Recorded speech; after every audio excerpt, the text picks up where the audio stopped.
spirituality, sharing our emotions, our vulnerability. These are these masks that we as men are starting to take off more and more. And we're revealing more of our real self and our true self. And I know there's going to be so much judgment. I know that there's going to be some people that laugh at this, that ridicule this. I just want to claim that I used to be a man that you would be laughing and ridiculing another man doing this. Wind the clock back 10, 12, 15 years ago, I would have been part of that bandwagon.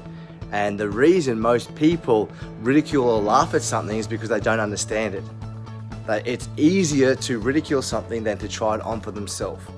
Especially with something like spirituality, it is going to reveal more of yourself.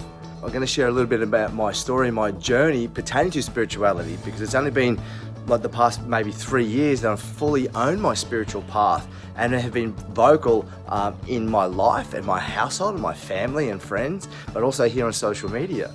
And I had my spiritual awakening 10 years ago, and it took me 7 years to fully embrace that. And so I know there's a man right now watching this that was me when I was 27, that has gone through a spiritual awakening and trying to navigate how to be in a world where he is feared, that he has perceived fears and judgments of his friends and his family, and he's trying to navigate this purpose and this identity within himself that up until now has been unfamiliar, and has to redefine how that looks in this world. I studied Buddhism for 3 years, and for that first 6-10 weeks, I was actually going to a temple. And I hid that from all of my friends. I was a tradie at the time. I never spoke about that openly and honestly to anyone because of the fear of judgment and the fear of abandonment. I thought that if I said that, people weren't going to like me. They weren't going to resonate with me. And that was because I didn't have a deep self-confidence within myself. And so that came about because I was revealing more of myself, which was unknown, and I was letting old identities go of who I thought I was, and it was revealing more of who I am. And so, bro, know that this revealing process can be challenging. It can be confronting, but that courage and bravery, that when you step through that, there is so much inner freedom within that, inner guidance within that. And so, bro, if you're listening to this and this is intriguing to you and you don't feel like you have somebody else or a tribe of men to talk about this or to sharpen your skill set and your axe, I want to invite you right now to jump on a call with me. Jump on a call and let's talk about where you're at and where you wish to be, and see the best vehicle that I offer and my team offer to get you there. Spirituality in this mystical aspect is a massive through line through everything that I teach. How I have gratitude practices, now how I pray every day. And the word prayer has a different connotation for different people. And so I used to grow up in Catholic school. And so Christianity, like the Catholic Church, got jammed down my throat, which I didn't receive well. So the word God and prayer, I cut off from my vortex for many, many, many years. Now, prayer to me is words with intention. I'm very intentional. I have an immense gratitude practice for life, for the things that we can see, that we can't see, the connection to nature, spirit, the land, ancestors. And this is the through line through all of my work. How do we take off these masks and then be our full version of who we are? The full version, that full expression. That is a blokey bloke that is jovial, that is banter, that swears, but that has a deep connection to spirit and land. And so this is what I'm up to, this is what my team is up to, this is what many men like you, like I, are up to. This is, for me, one of the most rewarding aspects of my life is my spirituality, because it is always with me. It is my spirituality and my values, my alignment that is always with me no matter what happens. It's why I can find a deep reverence of happiness and freedom within myself, because I have a connection to something far greater. And if you're still here listening, I'd like to share a little bit about some Aboriginal knowledge Aboriginal wisdom that I've been passed down to, and I would like to share that as an offering. So this beautiful culture, the Aboriginal people, their ancestors, as I say that, it just picked up. So their ancestors pass on messages on the breeze, and the Aboriginal elders and people know that there's a bird that whistles, and when that bird whistles, they wait and they listen, and they wait for that breeze to pick up. And so it's said on the breeze, that's how the ancestors communicate with them. And in like Native American tradition, that's what they say, that the ancestors pass on their message through the breeze, and it's our job to continue to pass on that message.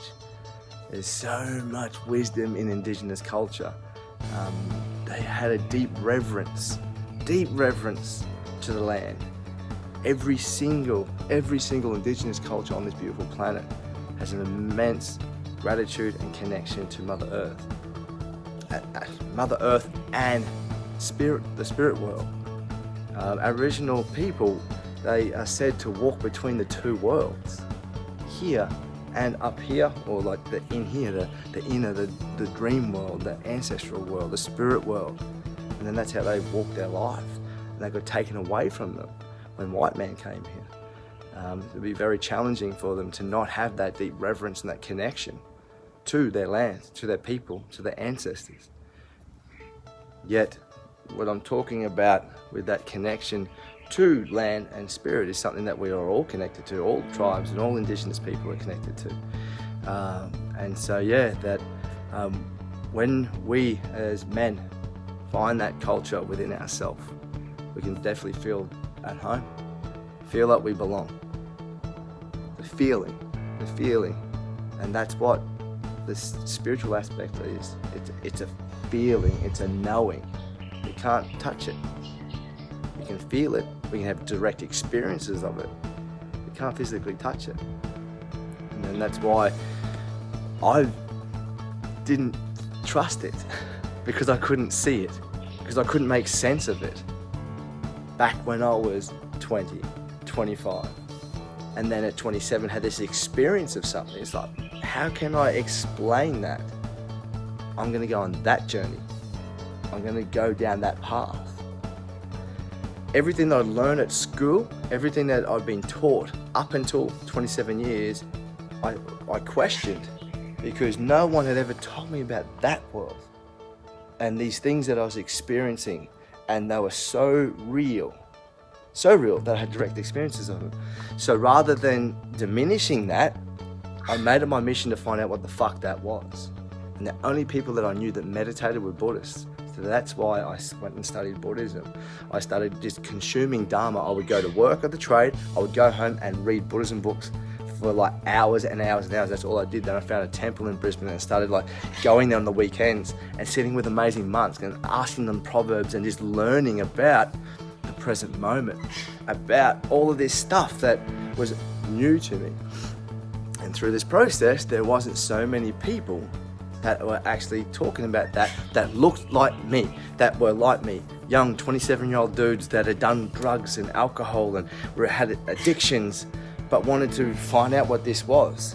And the only people I knew were wearing robes. So I went and hung out with the dudes wearing robes.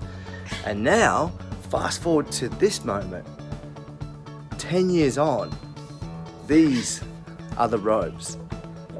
There are so many people walking a path, maybe not of enlightenment, but a path that is more spiritually connected than we ever have.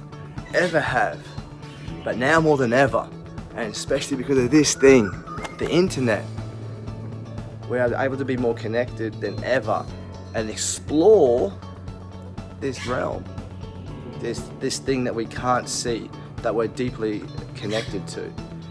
And so yeah, that's enough from me now. Much love guys, thank you for tuning in. I hope.